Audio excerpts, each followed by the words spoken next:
په سلامونو نیکو هیلو مو هرکلی د سکون راډیو درنو اوریدونکو او د سوشل میډیا د برخې درنو کتونکو ستړي مسئ جوړ تازه په دې هیله جوړ روغ به یاست شاعرانه بانډار خپرونې ته ښه راسئ.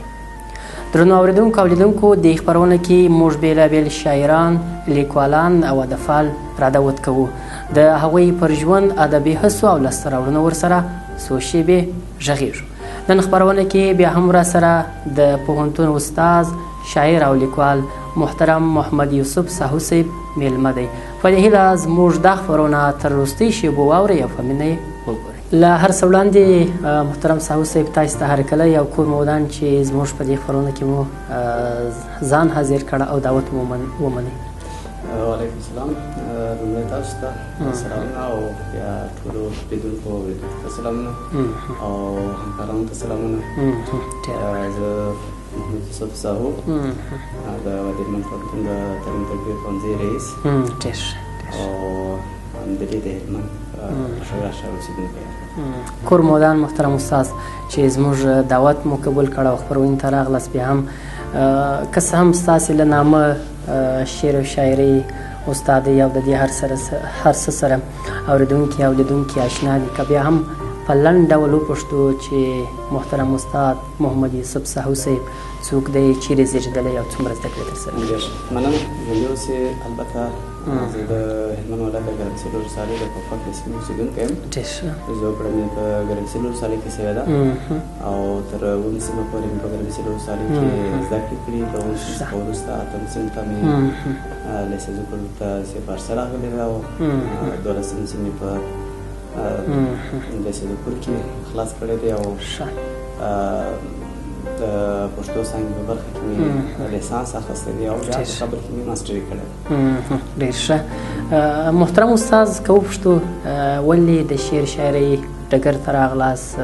که دا هم راته ووایاست شعر شاعري مو په کوم پړاو کې راپیل کړ؟ د پوهنتون په وخت کې د مثلا د محصلۍ وخت یا هم هغه د ښوونځۍ وخت چې و؟ ډېر ښه. ما د شاعرۍ سره د کوچنیوالي مینه هم درلودله. البته ځینې د هغو پخو شاعرانو رحمان بابا او حمید مومند شعرونه مې ډېر مطالعه کوله. تر هغو د هغوی د شعرو څخه متاثره هم یم. خو په ذهن کې ما هم یو نیم لیکل. خو لومړي سر کې مې چې شعر راپیل کړ فکر کوم یولسم صنف کې وم. یو ډېر ساده او ابتدایي غزل مې ولیکله. د هغې څخه وروسته بیا کرار کله چې پوهنتون دورې ته ولاړلم په دوره کې چې دا کوم اصول او قواعد د شعر او شاعرۍ دپاره وو په هغه باندې پوه شولم او شعر مې تقریبا هدف کړي هغه لوړ درجې سمې درجې ته ورسېد. بلکل ډېره مننه. درجې ته ورسېد. بلکل. کې پر لامل هم وغږېږو چې څه لامل و چې ساهو صاحب محترم شعر لیکلو ته مخه کړی؟ انسان فطرتي یو ډول ښکلا سره مینه لري. بلکل. البته ځینې شاعران وایي چې موږ ښکلا سره مینه لرو. البته ټول مینه لري خو دا ځینې شاعران چې بیا کله ماحول ښایسته وي، انسان ښایسته وي، نو طبیعي ښکلا یې په زړه کې پیدا شي نو طبعا د دې سره نو موږ هم په حاصل قیاس حساب کړه چې موږ طبعا داسې د فطري یو ډول د ښکلا سره مینه وه او د هغې ته د کتلو په اساس باندې ځینې وخت ځینې الفاظ مې پوهېدل او یو څه مې لیکل. ډېر ښه. ډېره زیاته مننه ښاغلی ساهو صاحب. د خپرونې دې شیبو کې به له تا چمتو کړی غزل واورو تر څو درانه لیدونکي او اورېدونکي ورڅخه کیف واخلي. سمه صحیح ده. مننه. زه به ښه وایي توره تیاره ستاسو کوڅه او ماښام سترګې پر نم زړه مې خفا او ماښام. ډېر ښایسته. له درده ډک ستا محترم یادونه. له درده ډک ستا محترم یادونه. له درده ډک ستا محترم یادونه. زما د ژوند همدا کیسه او ماښام. ډېر ښایسته. په لاره تلمه زنګېدم رالوېدم. په لاره تلمه زنګېدم رالوېدم. په لاره تلمه زنګېدم رالوېدم. نشه نشه د مایکه دا او ماښام. ډېر عالي. او کله ټپه کله غزل غزل سي. کله ټپه کله غزل غزل سي. کله ټپه کله غزل غزل سي. کوم ستا نوم ته زمزمه او ماښام. ډېر ښایسته. ستا یو تصویر ته تر سهاره پورې. ستا یو تصویر ته تر سهاره پورې کوم ساهو ورته ګیله او ماښام. کوم ساهو ورته ګیلا او ماښام. ډېر ښایسته، ډېر په زړه پورې. ښاغلی ساهو صاحب، شعري ټولګه چاپ لرئ؟ متاسفانه به وایم چې تر اوسه مې چاپ کړې نه ده، او د لامل په اړه باید درته ووایم چې ما تقریبا فکر کوم چې 98 شعرونه مې راټول کړل، ترتیب مې کړل، ځای په ځای مې کړل، او غوښتل مې چې چاپ کړم. بیا شاید د ځینو ستونزو له امله او یا هم رسیدګي نشو کولی، کېدای شي اقتصادي ستونزې هم پکې رانغښتې وي. نو تر اوسه پورې همداسې پاتې دي، لیکلي دي په کمپیوټر کې، لا اوس هم پراته دي. تعداد یې څومره دی؟ لومړی مو باید دا پوښتنه کړې وای. خیر، اوس پوښتنه. تعداد نو البته د غزلو شمېر تر اوسه بېدحال تر 500 اوښتی دی، او د څلوریزو د رباعیو تقریبا تر 400 شاوخوا ته، یعنې د ټولو مجموعات 450 ته ځان رسي. شعرو کلونه چې ټول سره راټول کړي، حد اقل 3-4 کتاب ورڅخه حد اقل دغه 3 کتابه چاپېږي. او بالکل بالکل ډېر ښه. مخکې مې یادونه وکړل چې غزل فورم کې مو تقریبا 50 زیاتو کم شعرونه کښلي دي، او د نورو تعداد زیاتو، د رباعیاتو یا مثنوي یا بل ژانر.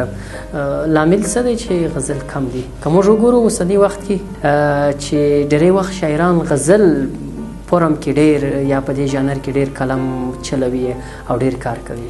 بالکل. البته غزل خو سته ده، کولی شم چې ډېر یې وکړم، خو دغه د یو بیت و دو بیت او البته څلوریزو کتاب دې ته دغه یو ډول لنډ، جالب او په زړه پورې وي.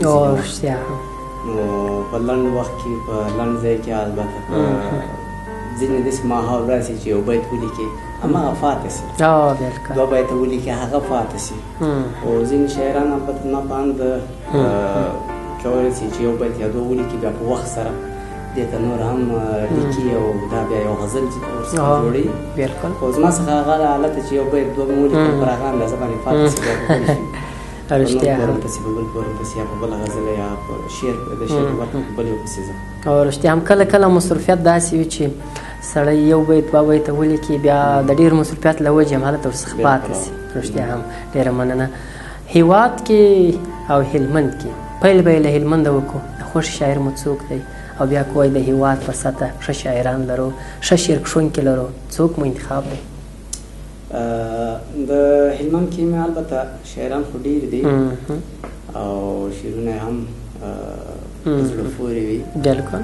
نو که زه ووایم چې یو شاعر خو تر اوسه پټ دی او پاخه شعرونه لري، صدیق الله منصور په نامه باندې دی، خو شعرونه هم پاخه دي، خو دا هم تر اوسه ټولګه نه چاپ شوي، خو پاخه دي شعرونه. د هغې څخه وروسته قیس همشمي دی، او دې ته ورته نور هم ځینې ملګري ستا د ډېری دي. خو د هېواد په سطحه باندې زړور شاعر، خوږژبی شاعر، تکړه شاعر تراب صاحب مې خوښ دی. کله چې د الفاظ یادول په دې پوه شوم چې حتما به تراب صاحب وي. ښه. او نور نو شاعران خو که د یوه ستاینه کوم کېدای شي بل خفه شي، که د بل د وایم بل خفه شي. البته ټول شاعران مې خوښ دي او ټول راته محبوب دي، په زړه پورې دي. او ډېر ښه. رښتیا هم تراب صاحب د هېواد یو ستر هستي ده او د شعر په برخه کې نه هېرېدونکې څېره ده. له تا به بیا هم ښاغلی ساهو صاحب غزل واورو، تر څو خپرونه خسته تمامه نه سي، اورېدونکي او درانه لیدونکي هم خوند ورڅخه واخلي. لشې لشې باڼه ښکلي چشمان دې سړی وژني. وبخښه، د غزلې شعري ده، دغه عشقي برخه یې درته راوښیم که دا نه وایي؟ ښه، چې بس همدا ووایه، ښه دی. صحیح ده. وایي لشې لشې باڼه ښکلي چشمان دې سړی وژني، په زړونو ورښخېږي قاتلان دې سړی وژني. سړی وژني، ډېر ښایسته. سره سره دې اننګي دې نرۍ وریځې لښته، سره سره دې اننګي دې نرۍ وریځې لښته ونه، غاښونه یې دردان دي سره له باندې سړی وژني. خواره واره زلفان دي په سپین مخ نه راچارپېر دي، خواره واره زلفان، خواره واره زلفان دي له سپین مخ نه راچارپېر دي، پراته په خزانو دي ښاماران سړی وژني. خوږې خوږې خبرې تر شاتو هم خوږې دي. خوږې خوږې خبرې دي تر شاتو هم خوږې دي. خوږې خوږې خبرې تر شاتو هم خوږې دي. دا غږ دې راته وکړ دا قربان دې سره وژني. ډېر عالي. په چل ول د مینو په زړه راج کوي یوسفه. په چل ول د مینو په زړه راج کوي یوسفه.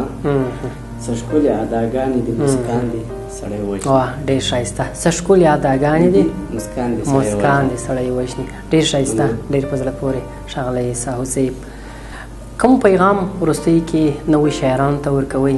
کوم کسان چې د شعر او شاعرۍ د فراق ډګر ته راغلي وي، شعر کښونکي وي، کوم ټکي باید مراعات کړي تر څو یو ښه شاعر ټولنې کې څرګند شي؟